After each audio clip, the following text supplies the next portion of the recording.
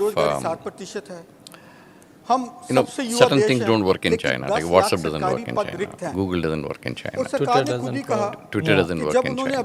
So to some extent, the firewalling is something which could... But a lot of people travel out from China. They see a lot of things. Yes. They see a lot of things. But you will always see when the Chinese tourists go out, They'll always travel in a group. Private sector So में they भी have a pass guy लोग who काफी हो रहा holds the है, flag general and visa then लोगों को guides निकाला them गया। around wherever they need to go. That is sir दूसरी डिफेंस के basically बारे में because of the language issues that they sir have. That चीन is हमें one आंखें issue. And दिखाते second रहते thing हैं, is to पाकिस्तान में भी शायद it's better army to keep it sponsored under a सरकार group फिर आ so जाए। that it can be better controlled. जितना हमें डिफेंस के लिए So बजट they चाहिए, see things जितनी from डिफेंस के लिए outside. रिक्वायरमेंट They है, क्या they हम go वो to पूरी कर Western रहे हैं? countries. They go to और all माननीय kinds मंत्री of से निवेदन countries. करूंगा कि In इस पर fact, थोड़ा सा 2019 I was in गौर करें। Turkey. Busloads of तीसरा Chinese मुद्दा were जो देश की ग्रोथ that से was before संबंधित है COVID. आर्टिफिशियल इंटेलिजेंस का। But even in Artificial spite of intelligence that, आ रही I है don't और, think they are very अलग-अलग keen सेक्टर on ने अनुमान किया है knowing कि ये things जीडीपी में about भारत में India. अकेले 1 Because trillion somebody dollar was का telling योगदान me कर in सकते हैं। the recently in one क्या of हम the उस dialogues when को somebody advantage showed a लेने के लिए video तैयार of हैं as a first Mumbai mover? back home. तो मैं मंत्री जी को कहूंगा The कृपया इस पे देखें। exclamation was, तो जो "Oh, deep Mumbai is fake like के this." केसेस बढ़ते जा रहे हैं, डीप फेक के, The otherwise the रेगुलेट करने के sense लिए that they क्या have हम is कर रहे हैं? India is still तीसरा backward. मुद्दा जो मैं चाहूंगा India is माइनिंग still का। a developing हमारे देश में country मिनरल्स की kind of a thing. Availability है, काफी है, So लेकिन to that extent, हमारा I जो don't mining think that sector kind of अभी भी जो inquisitiveness is legacy still issue है, there in उससे there. प्रभावित है। हमारे पास Yeah, adequate I mineral wonder exploration when नहीं है। you know that तो मैं that kind चाहूंगा of कि इसमें ध्यान दें और जरूरत पड़े तो subtle एक aggression mining regulator भी in लगाने not की तरफ admitting that India is a rising power, मेरा सुझाव है when that will कि end, white or paper not को wanting जहाँ to भी ठीक acknowledge लगता है, also उसको that we could be. देखें I और guess revise nobody करें, likes a neighbor to उसमें become more powerful ego or issue ना लाएं, somewhat No, we do. aspiring to be जहाँ ठीक लगता है, powerful. We बाकी जो do. भी We हमारे want our सामने neighbors to do चुनौतियां हैं, well. Oh, that's उसको what हम we say. मुकाबला करें, Yes. No, but सिर्फ we आंकड़ों तक definitely ही mean it. सीमित ना रहें। And if you look at the kind of मैं things उम्मीद we have करता हूं कि done in the माननीय neighborhood मंत्री in जी the इसका last few संज्ञान years, लें। have a look at it. और You'll come to आखिर know में मैं ये yourself. चाहूंगा एक छोटी सी Yeah. दो So पंक्तियां we have that वो दोस्त मेरी neighborhood नजर में first policy. वो So that is दोस्त something मेरी that नजर we do. में बहुत मायने Does रखते China, हैं। do people in China वक्त ever आने talk पर- about जो वक्त that आने पर they would मेरे have सामने been better आईने off रखते being हैं। a धन्यवाद। democracy? Is धन्यवाद। that conversation माननीय even a Shri part of ADC it? No, you will never 4 get that minute. conversation anywhere. You will never get that conversation basically because they feel that the kind of standard of living that they have is because of the Communist Party of China. So you will not have that feeling coming up anywhere saying that, we need democracy and things like that. There are protests in China, by the way. Those protests are not for democracy. It will be for environment, it will be for certain kind of land being taken away for development, it could be for environmental reasons, it could be pollution, whole lot of things could be there. But this one is not there. The next 5 years, where do you see India-China relations going? And that will be my last question. No problem. As I see it, I don't think that it is going to improve much, basically because unless we have made this precondition that unless the boundary line of actual control comes to some kind of stability, and we are not talking about resolving the boundary, that will come much later. Unless that is a prerequisite, unless that happens, I don't see this relationship going very far. So, before I end, I have to ask you about the Dalai Lama question. Since we are talking about China, one would naturally ask, because China said that they should be given the chance to choose the next Dalai Lama. And They have not said they should be given the chance. They should. They said they will. They will choose the next Dalai Lama. So how do you see that panning out? See, that is a very. We are actually looking in the future. And scuttled midway because His Holiness Dalai Lama himself has said many times many things about his succession. And Chinese are very clear in their mind that they are the ones who are empowered to do from this. 2004 US has passed acts on this particular thing to say that the Tibetan people should have a say in. So it is all up in the air at this point in time. And India can't take a stand on this, right? How many I won't say whether they can take a stand or not. That is for the government to decide what they want to do. But Finance Minister did answer my question. You need to go back in history and see the circumstances under which we gave asylum to His Holiness Dalai Lama. Elaborated. And that was on the premise that he will not carry out political Private activities. investment. So that is one of the reasons why he private has already investment abdicated is the hardly political there, powers to the or Central hence we Tibetan are not administration. getting He has any, got only the religious foreign things that he investment does. because the foreign investor first So sees to that how extent, much I don't think we are going are to. the Indian Our companies thing investing. was on compassion, on And other the things, on government is moral also grounds, going in etc. the We south- gave him the south, asylum. I don't think that we are, in any Korean case, I mean, model. it's a very Let us difficult thing make to say some at this point in corporates very time. big. Everything is up in the air for the future. That is very wonderful. But I think would we'll have say- to wait and say. see as to how that But the pans out. difference between the Right. South, Thank you, sir, from South Korean Ajit's corporates behalf and my Indian behalf. Thank you so corporates much for being part that of the they podcast. My innovate pleasure. new products Thank you for watching and or listening make to this mass edition of production ANI and make, Podcast and with make the Smita country, Prakash. company Do like big, or subscribe financially. on whichever channel Here, you the have big seen this corporates or only heard this. feel that by Namaste, Jai adding Hind. assets, we are becoming big. So, and as in the rural market, Click here there is to no watch the previous mass episodes. scale demand because the purchasing power is almost nil. So there should be efforts that, and plus the capital investment we see, the government says it has increased 5 times in the last few years. But it is mainly You look at the US Congress report recently, there was some report in the US Congress. I would be happy they are still asking for internet to be restored in Kashmir. education, sanitation, Now you realize how health, out of touch where with actual reality jobs some can of be these created. narratives Government have made are. so There many is airports, that's infrastructural wonderful. development, Ayodhya which is you the can see exception very because visibly. It's Ayodhya very airport will visible. definitely bring There is lot a of palpable jobs and other things a because perception it is, of has become a security. religious tourism People place. can move around But other freely. airports, We should take a of moment course, to they are acknowledge needed. that But we are living through that a will historically not very add to important any phase. We should be lucky thing. that we are And in if this we country and see not the anywhere number else of in the world right unpaid now. workers, Because there is it is peace, reached there almost is 95 development. million. They were like, 1 oh, minute, why are sir. you supporting the government? And 95 million. And then And it was then that I as realized per for the very Indian first time in International Labour 2020 Organization, that a lot of the criticism that we do, a lot of the paid work, criticism of the work means governments whoever is for the getting sake paid, of it. which People is in Kashmir, in yeah, they half thought the that places Abdul in the Guru has been agriculture sector, hanged just for because electoral gains. the whole He was family is in the hurriedly land. So basically they are all executed. I unpaid want him workers. to They have not be created released and jobs. clear his name We have because I more believe that speakers. he's Please not conclude. I mean, he hasn't 1 advocated minute. terrorism. Not He 1 hasn't minute, advocated, Please any sort conclude. of dangerous ideology that at least I am aware of. Agriculture Even if and I rural become the Prime development. Minister, do you think The that government has communalism will revised go the, in one day? It will not go. It budget will for stay this for particular hundreds year. of years to But come. I That is the fail to reality. My understand message that should the not be revised that budget, भाई यहाँ which is India very में बहुत huge, discrimination how है, will घर they पे spend बैठ in जाओ, the next हमारा 2 कुछ months? नहीं होना है. Thank It you. shouldn't be Thank you, like sir. that. The message that I want to Mani Sri send out Ramnath is Thakur that ji. rely on your own experiences. minutes. There is no pressure on me. I'm living my life normally. Yes, there is the question of what I've said, and I am willing to apologize for it because I relied on second-hand information. इसके लिए बहुत-बहुत धन्यवाद. किसी विद्वान ने ठीक ही कहा कि लोकतंत्र श्वेत पत्र Namaste, जारी Jai Hind. You're करना watching or listening to another अच्छी edition बात है. of the ANI podcast और with Smita Prakash. Thank you for उद्योग watching or के listening घराने and भी for श्वेत liking पत्र and जारी करते subscribing हैं. and sharing इसलिए with करते people हैं who you कि think will नीचे benefit से from नीचे watching or तक listening लोगों to को this यह पता conversations. पता Now, many of चले you have written in कि to say हमारी that why सरकार don't you हमारे invite लिए a क्या politician कर from रही that political party or this political इसके लिए मैं party. आपको, We do send out invites माननीय वित्त and मंत्री we जी do को और get in guests प्रधानमंत्री जी who को are मैं willing to धन्यवाद speak to देता us हूं in a कि इन्होंने free-flowing जो manner without ये any लाया है, scripted interviews, ये बहुत without अच्छा any काम scripted किया है. questions. My guest today is 26 Shehla Rashid. I'm lakh sure many of you crore will say, why do you want to का give जो the इन्होंने, platform to somebody who has ये घोटाला said हुआ है, anti-India things in the पिछले past? You people will वर्षों में remember her कांग्रेस के from her जमाने JNU में, days when she उसको made यहाँ very लाकर के strong इन्होंने बहुत vitriolic पारदर्शिता statements का कारण about Kashmir and about India. But listen into this conversation. People often refer to Shehla as the poster child of the Tukre Tukre gang. Now, what is the Tukre Tukre gang? For expat viewers who are not familiar with the term, here's a short primer. The term was first heard in 2016 during the student protest movement at the Jawaharlal Nehru University campus in New Delhi. The students were protesting the hanging of Kashmiri separatist Afzal Guru, when suddenly a cell phone video emerged where a slogan could be heard, Bharat tere tukde honge. India, you will be broken into pieces. Student leaders Kanhaiya Kumar and Umar Khalid were arrested.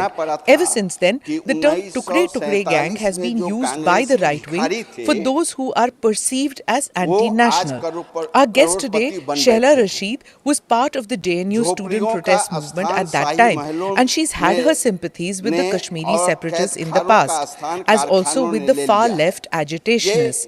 But she seems to have changed her stance a bit. In many of her tweets, she's seen praising both Mr. Modi as well as Mr. Amit Shah and the Lieutenant Governor of Jammu and Kashmir. So let's get started with this conversation and you judge for yourself where Shehla Rashid stands today. Welcome to the show, Shehla. I've been looking forward to speaking with you for a long time, but we've been on opposing ends of the spectrum for a long time. So I guess there was mutual, what should I say, skepticism maybe about how a conversation would go. But I'm glad you've taken the step and you've come to the podcast. Thank you for having me. I think it's a sign of the times that we are living in. There is a lot of polarization, and that is what I think drives skepticism. And there is labeling of one another as one thing or the other. So I think that's what causes the skepticism, I believe. And I think you've done things which resulted in labeling, and journalists are always labeled. So, and especially women journalists. So I'm kind of used to the labeling. It doesn't get easy. Let me tell you, years and years in the profession, when you get labeled, there are people who tend to say that you should have a thick skin, you should have the skin of an alligator, but it doesn't happen. And I'm guessing as an activist, you also you couldn't develop alligator skin. We are humans. No, not at all. And especially like when we talk about social media, in the age of social media, all of the criticism, you can actually see it. Earlier, before social media, even if people were criticizing you couldn't see it. I mean, maybe you would hear something secondhand, but now it's directly. There is a very sort of ontological immediacy to it. It's very immediate. It's directed at you. You are tagged in it. You can see it. And initially I used to take it in my stride, but eventually it affected me psychologically. And when I realized that, that's when I started to, in stages. I mean, it was very difficult to get rid of social media, but yeah, I had to do that for my own sanity. So, your life it's a very interesting life. You've led a young life, but still you've gone through various stages which people take a lifetime to go through those experiences. You've gone through that very early in life. To understand what happened to you, what you did, why you did, I need you to go back to the 90s, simply because I think that must have been the most formative period of your thought process and what happened when you turned very critical against the political establishment. So let's go back to your life in Kashmir in the 90s to understand where you came from, what happened, what was childhood like. So go back to the background.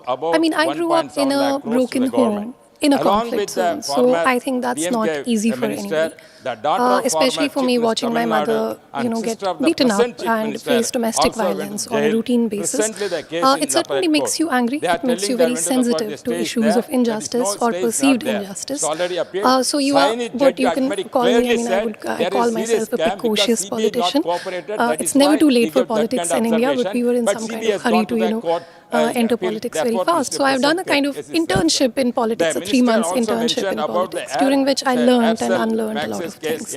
But going back where it started from, why I was so sensitive to issues of injustice or perceived injustice, is because of what you witness at home, what you witness all around you, and of course the power of narrative, I would say. I mean, before we come to the power of narrative, tell me a little bit about your locality, where you lived, what were your neighbors, and you say that your mother faced physical abuse at the hands of your father. She was a government servant, if I wasn't mistaken. She retired from government service. So at that time, did you and your sister, you're the only two sisters, right? Did you seek help? Did your mother seek help? She was an empowered woman at the workplace. Why did she take the beating? Was there any family help? Could you give me a little example? We lived in joint family, and it was in downtown Srinagar, which has been the hub of insurgency, and it's also where the Kashmiri Pandits, I mean, before I was born, or before I could come to my senses, there used to be a lot of Kashmiri Pandits. So there used to be a lot of this narrative around that all the good teachers are gone, like, because the Pandits used to be the good, the better teachers. So I think we never had the generations before us, they were really good at maths, really good at grammar, and they owed it to those people. So it was a lot of, like, we've seen encounters. We've heard firing. There's that one incident where my sister, she was holding a pot of curd, like a clay pot, and there was a firing, there was a gunshot in the background. and it just fell from her hand. And to this date, like all of my friends, whenever we are at a party, Diwali party, say for example, there are crackers. So my friends, they don't get stunned. I get stunned very easily. So I think pretty much everyone in Kashmir suffers from PTSD. And when you combine that with, if there are problems at your own home, there weren't a lot of institutional mechanisms. As you know, the PWDA Act, it has come only in 2005, the Domestic Violence Act, which is a good act. But it has come only in 2005. It wasn't there before. So there weren't a lot of mechanisms for us to, seek help. But there is this paradox of sorts almost, where women who are submissive and they are dependent on their husbands and they are homemakers, they actually, I don't want to undermine their struggles or anything, but they actually have it easier in a sense, because when you are working, you are expected to work, and then you are also expected to work at home, and then you are also expected to contribute financially. So it's like having two full-time jobs. So my mother, while she worked at the hospital, she was in the essential services. She's never taken a day off. But at the same time, when she would come home, so she would have to do all of this, and then also put up with other things. So I think that I discuss this with my cousins quite often, that, why are working women facing more domestic violence? That's something of a, phenomenon. So you saw your mother being, pardon me for saying this, but you saw your mother being beaten by your dad? Yes, in fact, like I remember one incident, like when she confronted him over something. He hit her so hard that she left, in her left ear, she partially lost hearing. And that is a very traumatized upbringing, and then you have a trauma response to everything. So the moment you see some injustice, you just cannot stand it, you cannot stand back, you need to intervene. So even if it's some kind of, someone is beating up somebody else on the street side, you just can't hold yourself back. You want to intervene in that thing because it's so personal to you, So you develop that kind of, whether you call it sensitivity or trauma response, whatever you want to call it. Mm-hmm. And you talked about your neighborhood. I've been to that neighborhood. I've seen those locked homes of Kashmiri Pandits. And I've also known friends who left from that area and their home was then occupied. Some kind of similar stories I've heard from family members who occupied homes of, partition victims. I mean, those who left India and went to Pakistan and their homes were given to. So those kind of stories, and it's probably wrong to draw parallels because Pakistan became another country. Here it wasn't another country. Here it was a refugee. Yeah, it was. So it's a complicated kind of a story. Did you have friends who were Kashmiri Pandits in your neighborhood? No, not really. We grew up in a pretty homogeneous setup, because by the time we came to census, I think it was a completely Muslim population. But my parents' generation, they talk about it a lot. They had Pandit friends, but no, we didn't. So growing up in the 90s, what was your surrounding like? It was, did you completely believe in the narrative that it was oppression by the center on Kashmir? So earlier we didn't understand it. The censorship was at a very high level. So even though you saw things around you, you didn't talk about it at the dinner table. So for example, there was an encounter. So it was a personally put censorship, right? I mean, there was no... Yeah, I think the parents were afraid of exposing the children to the conflict narrative. And even though it was all around, and that's the, sort of the stunning thing about it, that there's an encounter happening. And there was something called a Mandir school. So where the locality where I come from, it's called Sona Masjid, and there is a Raghunath Mandir over there. It's a really large, it's a grand temple. But after the Pandits left, I believe it must have been deserted, and nobody was taking care of it. So the insurgents will often take shelter over there, and there used to be a school run from the premises. So even though there were these very clear, sort of indications or remnants of the past, so to speak, we never really talked about it. It was never discussed, the conflict, everything. At least in my home, it wasn't discussed. So maybe the parents didn't want, us to be exposed to that narrative. And it wasn't until 2010 that my generation became aware of the conflict in a very immediate sense as to what is, happening. Like before that, we knew like there's something going on. But we started talking about only in 2010. But you saw the militants openly. You saw all that happening. But when you say that parents didn't talk about it, but it was obvious all around you that militants. So in the 90s, India almost lost Kashmir, right? It was almost like it was talked about whether Kashmir can still be a part of India or not. That was the conversation which was happening around the world. And you were growing up in Kashmir. Did you believe in the Azadi narrative at that time? We had no idea. I mean, there was one instance where my deceased Khala, she passed away in 2020. So she had an incident. We were very small at that time. She was walking through the Palladium lane and there was a bomb blast over there. And her, I think, right arm was nearly severed and it was saved by a very miraculous surgery. But even then, despite all of this, at least in my family, it wasn't discussed. There was some kind of censorship where, it was probably so explosive a topic that we didn't talk about it. Despite, for 4 years she was in recovery. Her arm, it was like it took a lot of time to get back to normal. But we never talked about the conflict. And it's really the street protests of 2008, 9 and 10 that really sort of gave us an awareness that there is even a conflict. So till then there was no, I mean, I can speak for myself at least. There was no awareness of the conflict. So what happened in 2010 for you and in Kashmir? Because there are many viewers and listeners, Shaila, who tune in, who live abroad. They are this post-conflict generation, right? Who are not aware of what happened in 2010. Instead of me giving an explainer, tell the audience from your perspective. So these years of 2008, 9 and 10, which saw summer protests over one issue or the other. 2008 was the Amarnath land row. 2009 was the Asiya Nilofer incident, and 2010 it started with the Machil encounter, and afterwards, the killing of a teenager. So there were a lot of summer, 3 summers of protest, you can say, and the media used to describe it as not just a protest but a siege, because everything was shut. There were street protests, young boys, and I think it was a break from the 90s insurgency where young boys or young men, they had taken up guns. These people, they weren't armed, they were throwing stones at whatever the signs of the establishment, at the armed forces, police, whatever. And then the response was bullets. So a lot of people were killed in 2010, almost 110 people, young boys and including one girl, they were killed. So all of us started to think, oh, what's happening, because these people were of our age. And I used to think at that time, you were in school then? I was in college.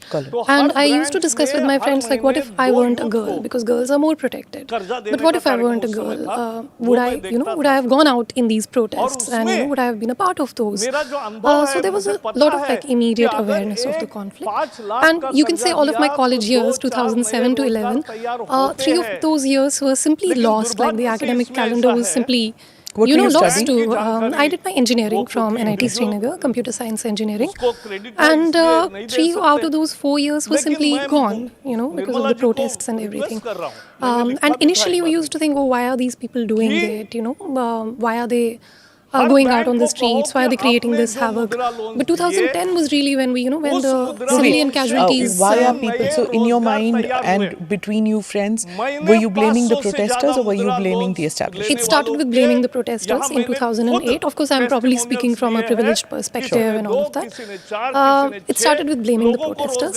But in 2010, there was a Jat agitation somewhere in Haryana, and they also threw stones at the police. And there was no, the retaliation. Reaction was not in the form of bullets or pellets was much later, bullets or whatever, that wasn't done against them. And that, I think, that really made me think, why is this sort of dual treatment of Kashmiris, or, why are they human? The human rights narrative became very strong because, young, unarmed, I mean, they were armed with stones, but, technically not having guns. You never and all took of part that. in any stone pelting? No, it's all boys. It's girls have a much more protected life in Kashmir. But there are girls who took part and threw stones too. I think that was much later. Around 2016, I think that phenomenon started, as far as I remember. In 2010, there was only one girl who was looking out of her window and she got shot and she was killed.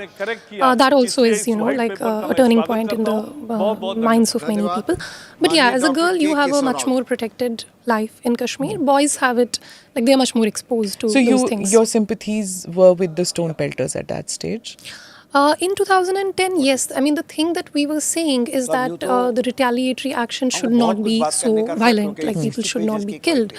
And that's part of, what, like our main issue at that time was human rights. That was the narrative. So among you students, what did you think would be an acceptable retaliation to stone pelters who were hitting at the forces at that time? What would have been perfect? I mean, the state has a lot of things at its disposal. Say, what was the conversation? Water cannons and all of that. Yeah, like that. But really what it took, I mean, if we now it take was Omar Abdullah who was the chief minister at that time. I believe so, but it's no different. Like 2016, it was the PDP government, I believe, and same kind of response. They used water cannons with colored water at that stage. Yes. That angered many people because if those kids are going to come back home in colored clothes and then they'll be identified by the cops when the Shinak parade is done. So that was the anger. So water cannon was used, but even that was criticized, right? And as far as the pellet guns were concerned, that was the option which I think Kashmir used as opposed to the bullets.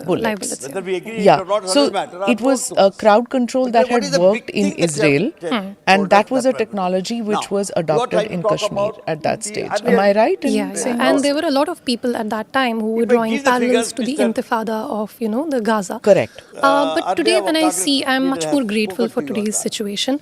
Because today it has become clear that Kashmir is not Gaza. And what it has really taken is a political will. Somebody had to break this ice. Somebody had to break the stalemate. Because Kashmir was just involved in this back and forth of protests and, sporadic incidents of insurgency, infiltration, all of those things. Somebody needed to break the ice, and for that I would like to credit the present government, especially the Prime Minister, the Home Minister. They've ensured a political solution to it, which is, I would say, bloodless. And at a time when we are talking about, when the world is talking about civilian casualties in Gaza, I mean, you have to credit the establishment in Kashmir that there have been zero civilian casualties, since 2009, since the abrogation in the last 5 years. There have been zero civilian casualties in police action. And the abrogation, we were all up in arms. I went to Supreme Court. Let's bring up the tweet on the screen which Sheila had made, in which I'm quoting, "Looking at the events in Middle East today, I realize how lucky we are as Indians. The Indian Army and security forces have sacrificed everything for security. Credit where it's due." And then you tag PMO India, HMO, which is Home Ministry, Manoj Sinha, who's the Lieutenant Governor, ADGPI, which is the Army, and Chinar Corps of the Indian Army, which is in Kashmir, for bringing peace to Kashmir. I'm just reading it out because there will be some who don't know what IDGPI is, those who are not on social media all that much, on Twitter. So you said this when you were looking, and it brings me back to that period of the Intifada. I had even written about that at that stage because I was, there was this romanticism among the youth in Kashmir about Intifada, right? And everybody wearing the scarf and walking around, and you're seeing similar kind of visuals which are coming in rest of the world. Strangely enough, it's not happening in Kashmir. What do you think is happening? Why? There are various aspects to this. The first aspect is that the present government, the government of India, they have started treating Kashmir not just as a security problem, but as a political problem. because of Article 370 and 35A, there was this sense that we are separate. We have our separate constitution, we have a separate flag. For whatever it was worth, we may not be getting the facilities that people in the rest of India are getting. We may not be getting the same kind of treatment. But even then, there was this kind of, sense that we are separate or we are special or whatever it is. And it wasn't really serving any purpose, but people held on to it closely. Some people, of course, people who are pro-Azadi, they see it like as a red herring or something. They don't really consider it that precious. But those people who believed in the electoral process, etc., they held it as precious. They held it, people like myself, we used to say that, this is a sign of federalism, and federalism is good. It is within the ambit of the Indian constitution. But I think that, it is of course a consequentialist kind of yardstick that I'm applying here. It has served to end the psychological duality, this identity crisis, this hesitation to, say, are you an Indian or are you a Kashmiri? It has ended that thing, and that is one aspect of it. Like, it has been. Today you see these young children. They are going to the Republic Day parade, Independence Day parade. I think I'd written on Independence Day. They are participating in the festivities. Now, our generation, it was unthinkable that, we would participate in the festivities of August 15th organically, right? But your mother did. Yes, their generation did, yeah. In fact, like they used to go to the Republic Day parades and all of that. And it was... Your mother's generation went for the Republic Day parade? Yeah, like my mother, I think, in fact, she went for the, Republic Day parade in Delhi. And that was something that was unthinkable for our generation. So, if we have to live here in India, and we have to live peacefully, then it was necessary to end this politically, this identity crisis, to deal with it politically. So I think that credit to the present establishment for not treating Kashmir just as a law and order problem and security problem, because it was not. I think they managed to correctly diagnose, touch wood, I hope I'm not speaking too soon, they managed to correctly diagnose the problem that this, it was giving a boost to a separatist kind of feeling, I would say, this separate flag, separate constitution, and whatever it was worth, it may or may not be serving a purpose, but it was there. So that's one. The second thing that is happening, the second important thing that's happening right now is that there is a congruence between Delhi and the state administration. There is a clarity as to what the objectives are. There is a clarity as to how to deal with the situation. There is no confusion. A lot of steps that the administration takes, a lot of steps that the state takes to end, to deal with the security situation, whether it's detentions or it's arrests or whatever cases, or even calibrated negotiations, whatever the steps are. There is no confusion. There is excellent synergy between the various security forces and even between security forces and the police right now. And the most important thing, now here's where I come in, and someone like me who has been vocal about human rights, who's been sensitive to this issue, our main ask was that civilian killings should not happen, right? They've not happened, as a matter of fact. The civilian killings, and in fact the security operations, they are done in a way so as to, minimize the collateral damage and civilian killings. Plus, the Honorable LG administration, they've also ensured that wherever such lapses happen, there has been action against cops, there has been action against security forces. The Amshipura fake encounter, you might have heard about it in Shopian. There was a court-martial and an army man was sentenced to life for that. So these kind of, if I had to describe the present administration, I have to credit, Mr. Manoj Sinha, his administration, the Lieutenant Governor. If I had to describe their 3 years in office in 3 words, I would say peace, accountability and integrity. Recruitments are happening at a fast pace. I have just now qualified for the post of assistant professor, and there were 27 or 28 posts. And I don't remember the last time that so many posts were filled. And in the last less than 2 years. I have appeared for the civil services preliminary examination at the state level, at the UT level, thrice. Less than 2 years, 3 prelims exams. That's faster than even UPSC. So recruitments are happening, and when I did not qualify, but when the interviews concluded at 2:30 p.m. on the day the previous result was declared, at 8:30 p.m. within 6 hours, the result was made public. Did you feel any discrimination when you were taking the exam? I cannot allege any discrimination because I have been treated on merit and I have topped every entrance exam that I have qualified. I have just topped the assistant professor exam in sociology. So I cannot allege any discrimination. Even at interview phase? No, I got my interview went really well. I was asked to give a demo class and I got 11 out of 12 in the interview. So yeah, there is no discrimination. Nobody asked you that, pardon me for saying this, but nobody said, weren't you part of the Tukre gang? No, nobody told me that. I was judged on my academic. Did you expect that kind of a question? I did, because I had earlier given a few interviews at the Kashmir University, etc. And yeah, that did come up. But the thing is that recruitments are happening at a record pace and they're happening in a very transparent manner. When you're declaring the result within 6 hours of the conclusion of the interview, there's no scope for manipulation of that. And I think for that you have to credit the LG administration, and I'm speaking just as a commoner. I'm not a spokesperson of any party. I don't hold a brief for anybody. Just as a common candidate who has given 3 civil services exams, who's given, I appeared in the UPSC exam, I appeared in the assistant professor exam. So just as a common person, I'm telling you what I see. There is, of course, there is infrastructural development, which you can see very visible. It's very visible. There is a palpable a perception of security. People can move around freely. If you come to Srinagar, there is the Jhelum riverfront. You can actually now see people taking a walk on that, like locals taking a walk. I don't like to say, people, whenever they are asked how the situation in Kashmir is improving, they'll say tourism. It's not just about tourism. For the locals now, there are, avenues. When we were growing up, we didn't have anything to do. Like our school would not take us for picnics because of the security situation. We did not have any avenues for sports. There was no cinema, there was no play area.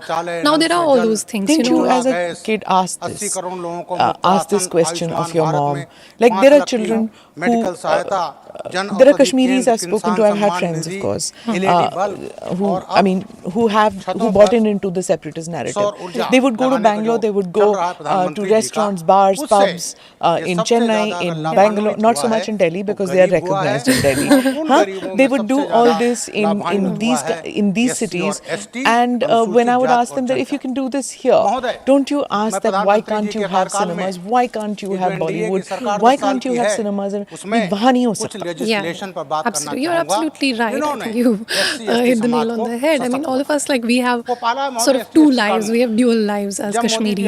Outside we'll go to cinema hall, but in Kashmir we'll think that if we go to the cinema hall, what if there is an attack, what if there is a bomb blast or something? It is a real fear. I haven't gone to the cinema hall in Kashmir just yet, but a lot of people are going. But yes, there was always this fear. When we are in Delhi, we don't think twice about going to the cinema hall. But yes, in Kashmir, it's an issue. It's not just a decision. Chalo chalte hain, gaadi nikal ke chalte hain. It's not that simple. It's almost an ideological decision to go to the cinema hall. You remember Dukhtarani Millat and what they did to the beauty salons in Kashmir? You must have been in school at that time when it happened. It happened in the 90s school, college or whatever. You were at that stage where they just stopped. That happened then. But it also went on for so many years. It went on for decades that, if there were Kashmiri girls who were working in call centers or whatever, their pals would go to get a massage done, a foot massage done, but if they were seen, then they were slapped and beaten up, and whether in the street or whether at home, why are you doing this? वो tourist हैं, वो बाहर से आए हैं, वो तो कर सकते हैं, तुम यहाँ की हो, तुम ये नहीं कर सकती. So that discrimination, while you talk of censorship and discrimination by the state, this was self-imposed discrimination which was happening. It's things that you do to survive. You don't want to get caught up in a, sort of like vigilante incident. And yeah, you're right. If we oppose vigilantism in the rest of the country, we must oppose vigilantism in our state. It's just that we often make this demand of civilians that why don't you condemn terrorism? Why don't you condemn Duktrana Millat? It actually doesn't matter what we do, because the state needs to have the will to take action, to take some bold actions, and for that, I really congratulate. I am really impressed by how the government of India has handled the whole Kashmir